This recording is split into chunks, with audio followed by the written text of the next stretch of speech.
It's March 14th, 2019. My name's Eric Haluzik with All Corners Home Inspections. This is the roof evaluation for this new construction single-family home on Washington Street here in Independence, Oregon. As with all the videos in this report, we request that you view this video as supplemental to the written version of the report to which this video has been attached. At the time of inspection, there were just a couple of reportable challenges in this let's see here, hip and gable roof.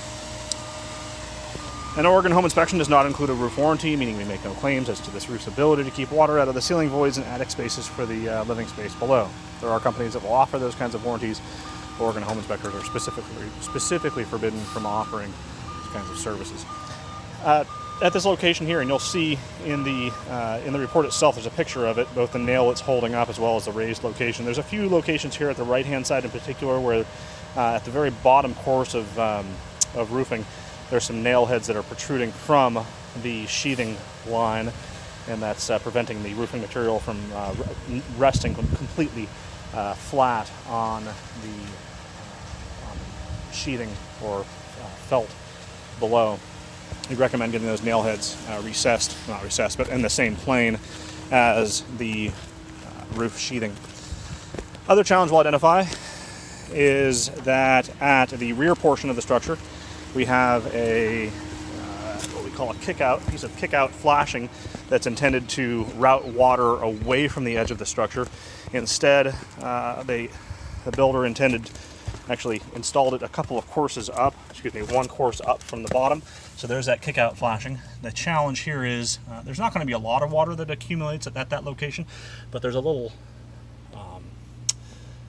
opportunity for pooling at the end of that gutter line. We would recommend having that kick-out flashing either extended or an additional piece of flashing installed at the very bottom to route water into the gutter line.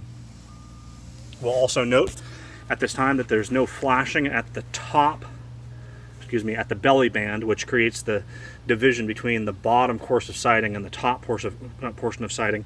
You can see this piece of trim here. Typically, or in a lot of construction techniques, you would actually install a piece of flashing which would tuck behind the upper portion of siding and go over the top of that belly band and then down, preventing water from accumulating all along that belly band. And they would also, in a lot of cases, trim back all these vertical trim boards to prevent water that would accumulate on that belly band from being soaked up by the end grain. These pieces of timber or these pieces of lumber will be highly susceptible to dry rot. We'd at least recommend continual sort of evaluation to those pieces of trim to make sure that they're not dry rotting. We do recommend a licensed contractor, or at least somebody who's qualified to walk on a roof and evaluate it, be on this roof on a fairly regular basis to make sure that no small challenges turn into expensive issues.